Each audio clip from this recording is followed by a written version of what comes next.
Hello, and welcome to Colored Commentary. I'm TJ, your average fan, and I'll be talking to you today about Apple TV show Foundation, Season 2, Episode 1. Oh boy, am I glad this show is back. Let's get right into it, shall we? Spoilers! Okay. Alright, the Foundation is back, baby. So, I wasn't sure how they were going to do this whole show because last season they did a lot of time skipping. I wasn't sure how they were going to start this one off, but it appears that we are, this entire episode anyway, currently just in 100 and something years later when Gail finally wakes up from her cryo chamber and gets Sal out of hers. So this is where we are, but we start the show with Harry Seldon in some kind of prison and trying to figure out what's going on and how to get out. He realized that it's a fourth dimensional prison, and then he starts working it out, and then there's some kind of sentient being inside of this fourth dimensional prison because it turns out to be his cube thing that we find out through the words of Gail from her mouth that she somehow imprisoned him inside of the little cube thing. And I'm like, wait, when did that happen? And how? Because that lady, Sal's mother, Miriam, she had the cube and it went all the way to the Foundation with it, gave it to Sal to go when she went to go find her mama, which is how they have it now 130 something years later when she's talking about she locked him in there. But when did she lock him in there? When the last time she saw him, as far as we know, is that when she left the ship and she left Ship Harry, and he was on his way to Helios, and she went on to go to Synax. So at what point, and she didn't have the cube then, so at what point did she lock him inside the cube? How did she lock him inside the cube?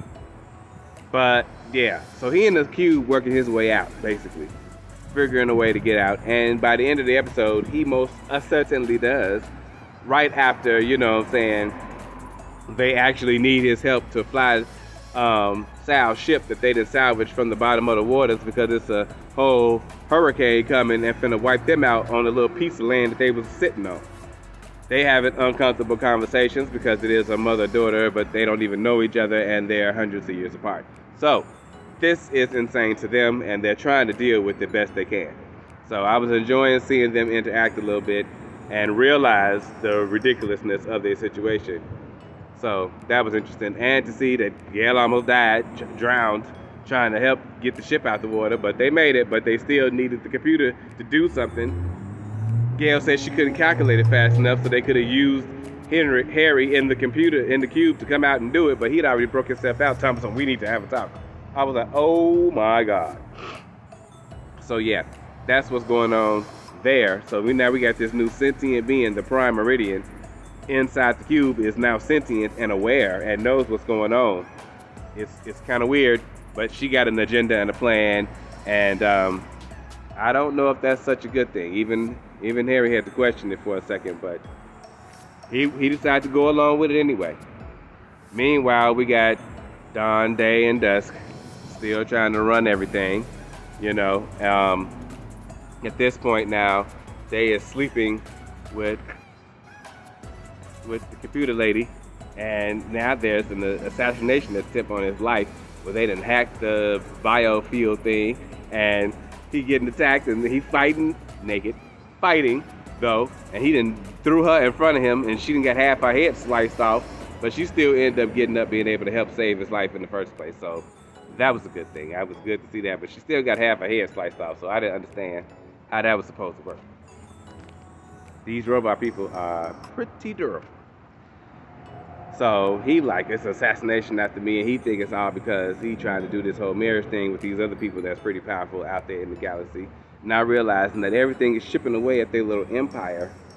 And they got word that there was no solar flare. They got the communication from the dude that Dusk had originally sent out there to the edge of the galaxy to the Foundation to check on them. Yeah, they finally got that message all these 100 and something years later. So now they're like, oh wow, and the Foundation has spread on Terminus like wildfire. It is big.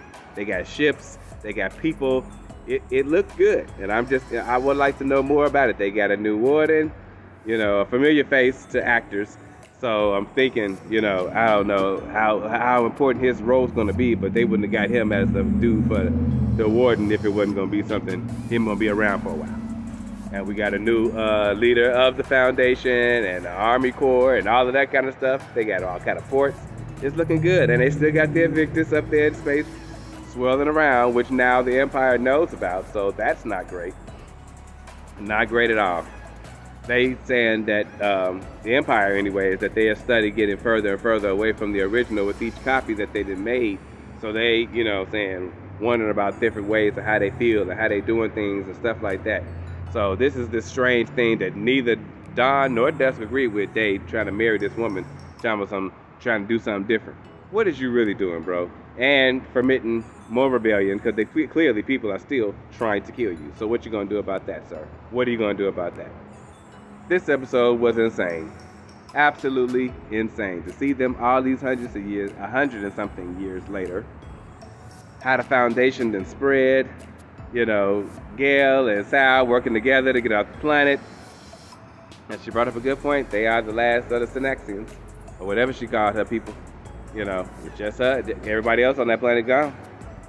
The Foundation then made headway with other planets on the edge of the galaxy, so now they all part of it too. They all part of the Foundation. Still don't know what's going on or what's happening on Helios. Don't know where the Prime Meridian told Harry to go. She told him to meet him somewhere, but I didn't quite catch it, and I didn't recognize the name anyway. So I was like, okay, so that's a whole nother side mission we got to go on. What is going to happen? I cannot wait to see. I'm so glad this show is back. Foundation! I will see you guys next week for another episode.